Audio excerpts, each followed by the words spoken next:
नमस्कार, मैं आपके साथ कृष्ण प्रताप। फिलहाल हमारे साथ डीजीपी गोवा जसपाल सर हैं। जसपाल सर, कैसे हैं आप? मैं बिल्कुल ठीक हूँ जी। सब सर एकदम बढ़िया हैं जी बिल्कुल जी। सर से एक पार्ट हो चुका है, सर के साथ अब हमारा ये दूसरा पार्ट है। दूसरे पार्ट में सर से चर्चाएं करते हैं। सर, सवाल है कि पहला मिट्टी के डायरेक्टर कैडर के अधिकारी लंबे समय से एक मांग कर रहे हैं कि अर्धसैनिक बलों में आईपीएस अधिकारियों के हस्तक्षेप बंद हो, उनका बल उन्हें चलाने दिया जाए। इस मांग को स्वीकारने में आईपीएस अधिकारियों को समस्या क्या है, जानना चाहते हैं। ये देखिए, ये तो सरकार के विषय में आता है। सरकार को इसके बारे में डिसीजन लेना है as a member of the Indian police community. Right. मैं इस पर कोई कमेंट नहीं करना चाहूँगा, बट इतना कहना चाहूँगा कि जो इंडियन पुलिस सर्विस है उसकी रिक्रूटमेंट ट्रेनिंग इसी मंतव्य को मुख्य रख के की जाती है। उनको अलग अलग तरह की जो पुलिस ऑर्गेनाइजेशन है उनमें लीडरशिप रोल के लिए तैयार किया जाता है। उनकी शख्सियत को उसी तरह से विकसित किया जाता है कि वो एक ऑल राउंड पुलिसिंग एनवायरनमेंट में, क्योंकि प्राइमरीली जो पुलिस का मुख्य रोल रहता है वो यही रहता है कि किसी भी एरिया में कानून और व्यवस्था बनाए रखना, इंसर्जेंसी है तो उसको कंट्रोल करना, या जैसे बॉर्डर है तो हमारे जो इंटरनेशनल बॉर्डर्स हैं उनको गार्ड करना। हर तरह की जो मल्टी फैसेटेड पर्सनैलिटी के तौर पर एक आईपीएस अधिकारी को शिक्षित किया जा सकता है, प्रशिक्षित किया जाता है। तो मैं सिर्फ यही कहना चाहूँगा कि जो आईपीएस जिस तरह से इंडियन एडमिनिस्ट्रेटिव सर्विस है उसको भी उसी मंतव्य से कि जो प्रशासनिक हमारे डिपार्टमेंट्स हैं उनमें वो जाकर लीडरशिप का रोल जो है वो निभाएंगे। सिमिलरली जो इंडियन पुलिस सर्विस के अधिकारी हैं उनका भी यही रोल निर्धारित रहता है कि उनको एक लीडरशिप पोजीशंस के लिए तैयार किया जाता है। ये तो सर मैंने आपका पर्सनली व्यू जानना चाहता। अगला सर सवाल है कि अधिकारियों का अपने अधीनस्थों पर जो खौफ क्यों है, क्योंकि सर सामान्य व्यवहार आखिर क्यों नहीं है, और अधिकारियों से मिलने के लिए कर्मचारियों को अपने इंचार्ज से अनुमति लेनी पड़ती है।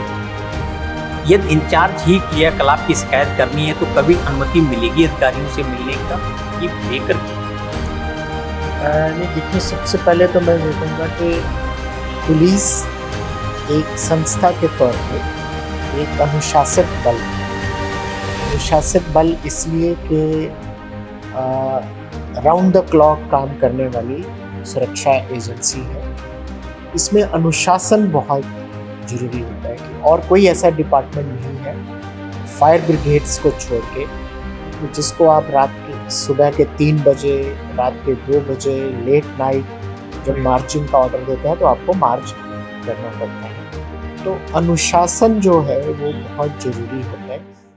तो इसी कारणवश जो पुलिस के अधिकारी हैं वो अपने आप को एक ट्रेड यूनियन के तौर पे संगठित नहीं कर सकते। कोई भी ग्रीवेंस है उसका भी एक निर्धारण कार्यप्रणाली होती है कि किसी भी कर्मचारी को अपनी कोई शिकायत अपने वरिष्ठ अधिकारी पर पहुंचानी है तो उसके लिए एक ओआर का सिस्टम होता है कि ऑर्डरली रूम में पेश होना है। इसके अलावा हम जितने भी पुलिस अधिकारी हैं जिला स्तर पे भी, सब डिविजनल लेवल पे भी, हम एक सैनिक सम्मेलन करते हैं क्वार्टरली या 6 मंथली, जिसमें सारे कर्मचारियों को एक जगह पर किसी हॉल में बुला के उनसे बातचीत की जाती है, उनसे उनकी परेशानियों के बारे में पूछा जाता है और कोशिश ये की जाती है कि तुरंत वहीं पर निपटारा किया जाए, नहीं तो अगर वो कोई फाइल पे काम होने वाला है तो उसका बाद में निपटारा किया जाता है। तो यहाँ पर पूरे ही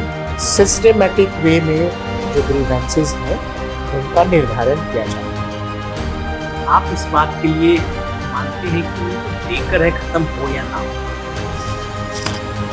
ब्रेकर से आपका क्या? आप मैंने सवाल था सर कि जो नीचे स्तर के जो अधिकारी होते हैं एसआई हुआ, इंस्पेक्टर हुआ, किसी से ऊपर हुआ कोई, जी जी तो सर उससे अधिकारी तक पहुंचने के लिए कई जूझना पड़ता है सर, मिलने नहीं दिया जाता है। अच्छा, आप बात कर रहे हैं कि जो पब्लिक है, हाँ, जनता के पॉइंट ऑफ व्यू से कर, जी जनता, हाँ जनता को पॉइंट ऑफ, ये सर मैं आपकी ही डिपार्टमेंट की बात कर रहा हूँ। अच्छा, आप कह रहे हैं कि विद इन दी डिपार्टमेंट हाँ जो सबॉर्डिनेट रैंक्स हैं हाँ वो अप्रोच नहीं कर पाते।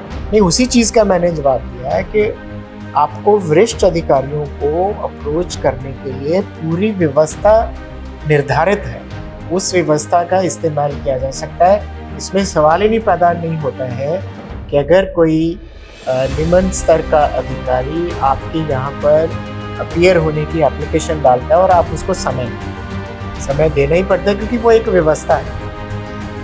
आपने सर, आप 96 के बैच के अधिकारी हैं, उस पुलिसिंग में और वर्तमान में जो पुलिसिंग चल रही है, क्या डिफरेंट महसूस कर रहे हैं? देखिए, हमारा जो समाज है वो एक डायनेमिक सोसाइटी है और एक गतिशील समाज में बहुत सारे परिवर्तन आते ही हैं। वो परिवर्तन कई बार टेक्नोलॉजी के थ्रू निर्धारित होते हैं, कई बार समाज की जो स्ट्रक्चर है उसमें परिवर्तन आते हैं, जैसे कि रूरल एरिया से लोग अर्बन एरिया की तरफ जाते हैं। तो अर्बन एरिया में डेंसिटी के बढ़ने से या जितने भी रिसोर्सेज होते हैं किसी डिस्ट्रिक्ट को या किसी एरिया को चलाने के लिए, जिसमें आप वाटर सप्लाई ले लें, इलेक्ट्रिकल सप्लाई ले लें, सीवरेज की सप्लाई ले लें, इन सभी जो व्यवस्थाएं हैं उस पर प्रेशर पड़ता है। तो ये सारी चीज़ें जब पूरी मात्रा में किसी भी लोगों को नहीं मिल पाती तो वो फिर इसके लिए जद्दोजहद है। किसी भी अर्बन एरिया में, मेट्रोपॉलिटन एरिया में ये भी एक चुनौती भरा कार्य होता है। और अब क्योंकि इंक्रीजिंग अर्बनाइजेशन हो रहा है और लोगों के पास बहुत सारे मीन्स ऑफ कम्युनिकेशन अवेलेबल है, सोशल मीडिया अवेलेबल है, डिजिटल प्लेटफॉर्म अवेलेबल हैं, इंटरएक्टिव वेबसाइट्स अवेलेबल हैं, कि अगर मुझे कोई कंप्लेंट लॉन्च करनी है तो मुझे अपने घर से किसी भी जिला अध्यक्ष के ऑफिस में या पुलिस हेडक्वार्टर में जाने की जरूरत नहीं है। मैं घर पे बैठे ही वो अपनी शिकायत वहाँ पे रजिस्टर करा सकता हूँ। तो ये जो सारी चीज़ें हैं और लेट 90s के बाद की जो पुलिसिंग है और आज की पुलिस, इसको भी प्रभावित करती है। तो आपकी जो स्पीड है डिसीजन लेने की, वो भी उतनी ही त्वरित होनी चाहिए, उतनी ही तेज होनी चाहिए जितनी स्पीड से नागरिक जो है वो आपके पास शिकायत जो है भेज रहा है।